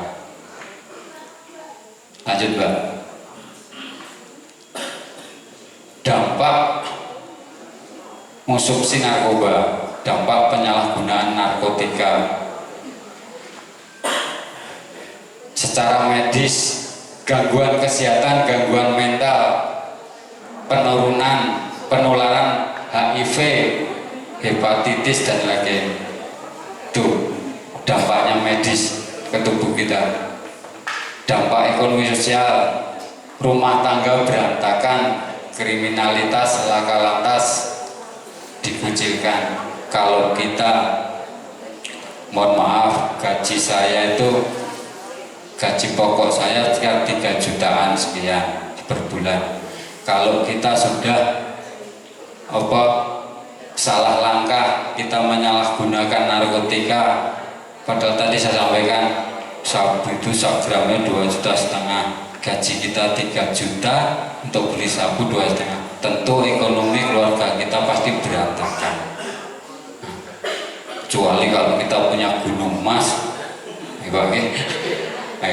monggo. Dampak medis, ekonomi,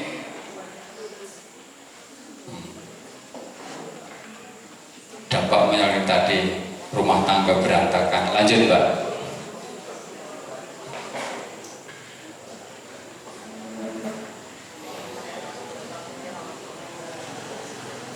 Bagi adik-adik yang mas-mas yang taruna, kita harus berani menolak ajakan orang untuk nawari sesuatu.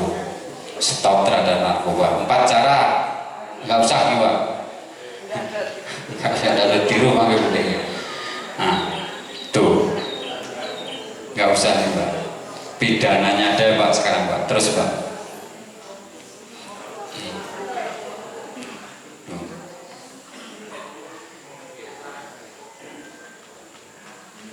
Ya ini dulu.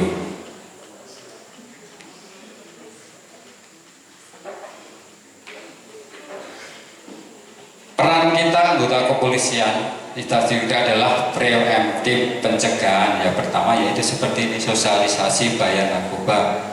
Kalau sudah kita sosialisasikan bahayanya kok masih banyak yang menggunakan, ya monggo tanggung jawabnya ditanggung sendiri resikonya. Monggo Pak, lanjut Pak. Kita ke pidananya coba. Peran orang tua, ya ini Bapak Ibu semuanya, peran kita terhadap anak kita sangat penting sekali agar anak kita terhindar dari penyalahgunaan narkoba. Yang pertama, ciptakan keluarga yang harmonis, sediakan waktu luang untuk anak-anak, beri pemahaman akibat penyalahgunaan narkoba, isi waktu luang dengan giat positif, arahkan dalam cari teman pergaulan. Jadi Bapak Ibu, tolong jangan sampai anak-anak kita itu dibiarkan dijorke, di apa ya, dibiarkan apa jaluk apa dituruti, dimanja. Bolehlah kita mau kasihkan dimanja, tapi jangan sampai keterlaluan. Kalau sampai salah itu seperti tadi yang saya sampaikan tadi, yang kemarin ngutil di Manda itu memang orang tuanya dua-duanya bekerja, minta apa aja dibelikan, motornya motor sip-sip. Setelah kemarin saya ke kamarnya itu, di kamarnya tulisan macam-macam itu. Monggo lanjut Mbak. Tempat untuk pecandu, ya penjara dengan rumah sakit jiwa. Lanjut Mbak. Ketentuan pidana, ini Bapak Ibu biar tidak apa ya, biar takut, biar tahu apa sih pidananya, biar nanti jangan sampai anak-anak kita ikut-ikutan penyalahgunaan narkoba. Ketentuan pidananya undang-undang tadi, Undang-Undang Nomor 35 Tahun 2009 mengatur demikian. Lanjut Mbak. Ini Bapak Ibu, yang pertama di Undang-Undang 35 tadi, menanam, memiliki, menyimpan, menguasai narkoba golongan pertama, pasal 78 pidananya adalah 10 tahun, dendanya 500 juta. Jadi Bapak Ibu, saya sampaikan kok didenda 500 juta terus bebas, boten Bapak Ibu. Di dalam undang-undang itu kalau pidana 10 tahun, denda 500 juta. Kalau bisa membayar 500 juta, pidananya ada pengurangan pidana. Jadi bukan langsung bebas, hingga seandainya 10 tahun bisa, kalau membayar 500 juta tadi bisa potongan 2-3 bulan. Itu jadi bukan membayar terus bebas, enggak. Itu tadi yang golongan pertama. Kedua, memiliki, menyimpan, menguasai, padahal pun menyimpan tok enak ketahuan ketangkap. Tuh 7 tahun 250 juta dendanya. Yang ketiga, memiliki, menyimpan, menguasai golongan 3, 5 tahun 100 juta. Memproduksi, mengolah, golongan pertama hukuman mati dan atau seumur hidup. Lah perbedaannya hukuman mati dengan seumur hidup, ngertos boten Bapak Ibu? Nah, hukuman mati itu setelah proses hukumnya berlanjut, beberapa tahap dilakukan terus ditolak. Kalau dihukum di Indonesia adalah dihukum tembak. Biasanya Regu Brimob yang nembak kalau sudah proses hidup pertambahan sudah diselesaikan. Kalau hukuman seumur hidup di penjara. Namun di Indonesia ada beberapa narapidana yang hukuman seumur hidup tapi ada pengurangan, dibebaskan bersyarat. Karena apa? Yang pertama, sudah tua, sudah sakit-sakitan. Yang berikutnya, tidak akan mengulangi perbuatannya semula. Banyak sudah tokoh yang dihukum pidana seumur hidup tapi dibebaskan bersyarat, itu di Indonesia. Kalau di luar negeri sana katanya nggak ada, kalau sampai seumur hidup ya seumur hidup. Tapi kalau di Indonesia masih ada kebijakan seperti itu.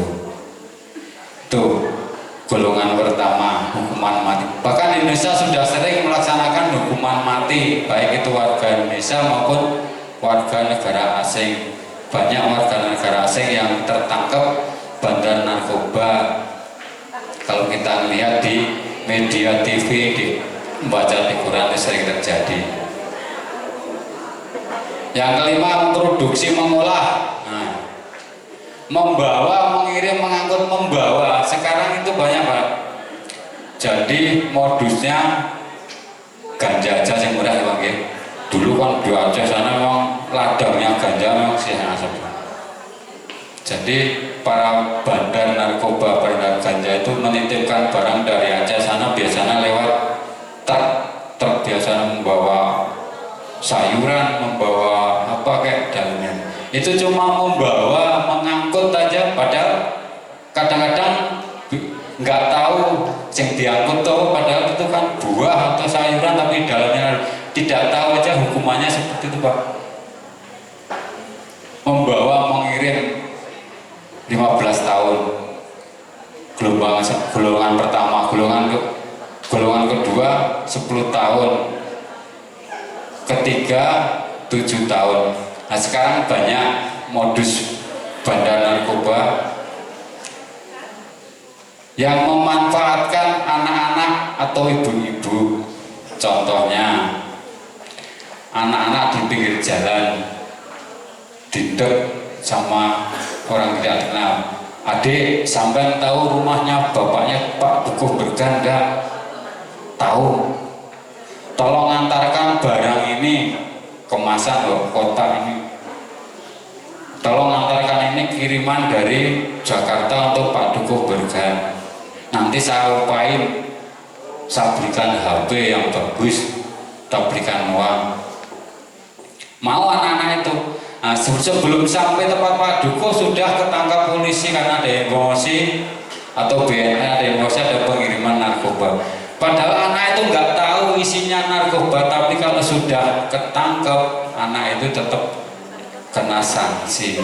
Itu cuma membawa, mengirim. Maka dari itu hati-hati kalau ada orang yang nggak dikenal minta antarkan barang sesuatu yang nggak tahu. Jangan sampai, jangan mau, jangan tergiur dengan iming-imingnya. Banyak sudah terjadi seperti itu. Lanjut, Mbak. Sama ini, Mbak, lanjut aja, Mbak. Ketentuan pidana undang-undang order tentang psikotropa sama, Mbak. Jadi Bapak Ibu ya, segitu beratnya pidana kalau kita ketangkep narkoba. Tadi saya sampaikan, bohong kalau orang mengonsumsi narkoba itu tambah hebat, tambah gagah, bohong. Contohnya tadi saya sampaikan, banyak atlet-atlet kita yang karirnya putus, banyak pejabat-pejabat kita baik itu Polri, TNI, bahkan mungkin anggota DPR yang terlibat narkoba. Nggak ada ampun kalau sekarang kalau TNI Polri terlibat narkoba pasti pecat terus dihukum secara umum. Maka dari itu monggo Bapak Ibu kita perhatikan anak-anak kita, perubahan anak-anak kita. Kalau kita mencurigai anak-anak kita kok lain dari biasanya, jangan dibiarkan. Apalagi sekarang saya sampaikan masih banyak terjadi kejahatan jalanan atau kelitih. Yang pelaku maupun korbannya rata-rata masih anak-anak remaja, usia sekolah. Jangan sampai anak-anak kita menjadi pelaku maupun korban kelitih. Di Bantul ini sering terjadi, bahkan mungkin di wilayah kita Pandak juga sering pernah terjadi. Jangan sampai menjadi korban kejahatan jalanan atau kelitih. Nah, kenapa kok terjadi, sering terjadi?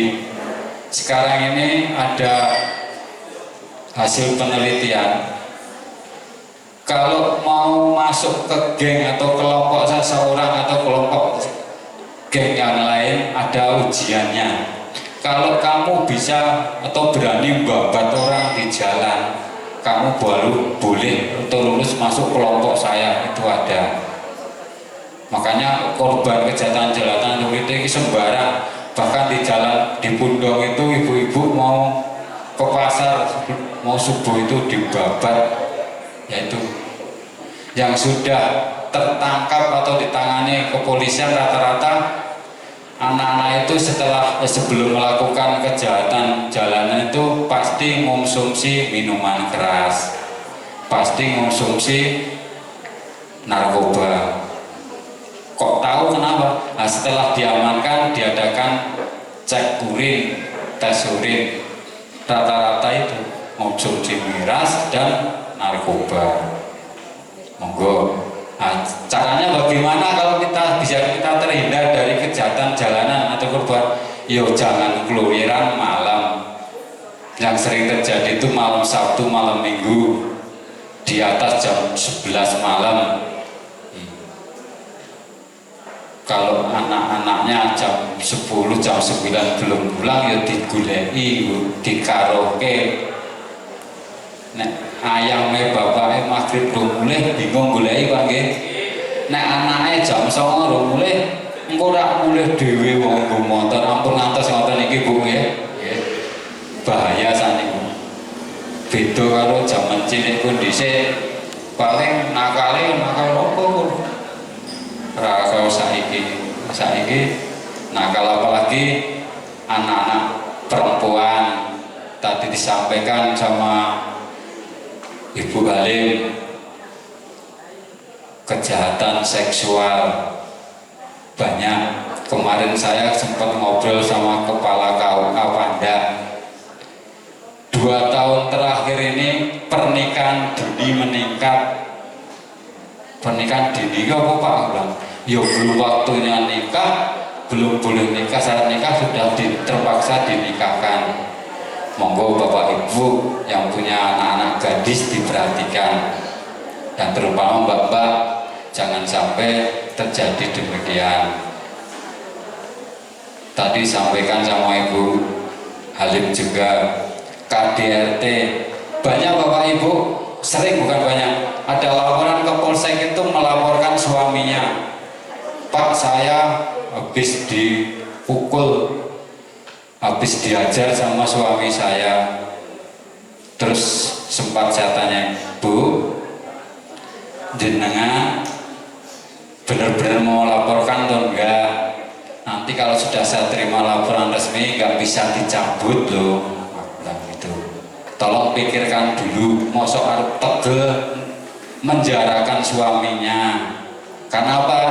KDRT itu pidananya tadi sampaikan 15 tahun, 10 tahun, di atasnya nyuri ayam.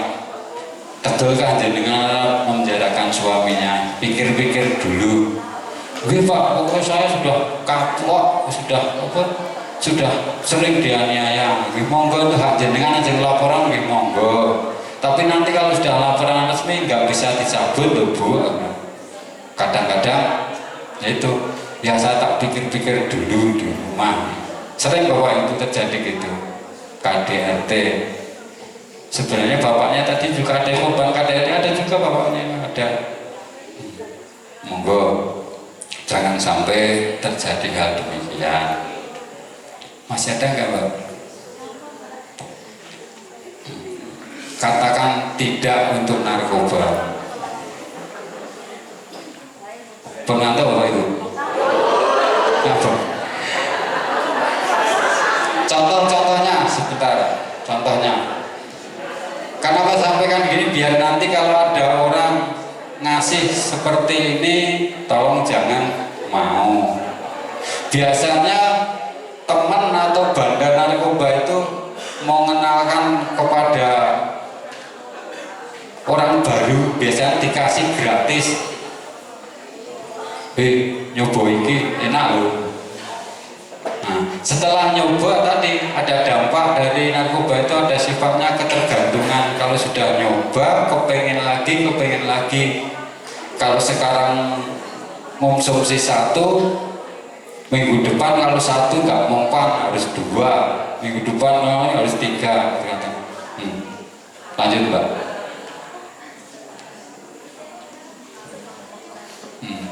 Seperti itu contoh-contohnya Mbak. Lanjut lagi. Ini bahannya kalau di Indonesia jarang Mbak. Nah ini daun koyo orok-orok.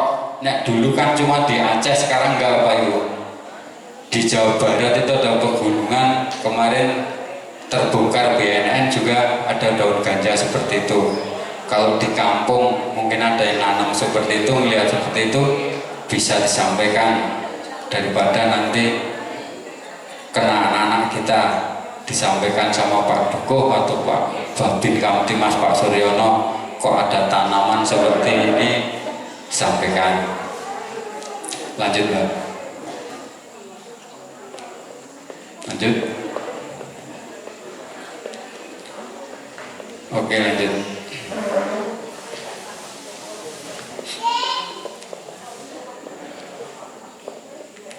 Cukup Bapak ya? Terakhirnya Bapak.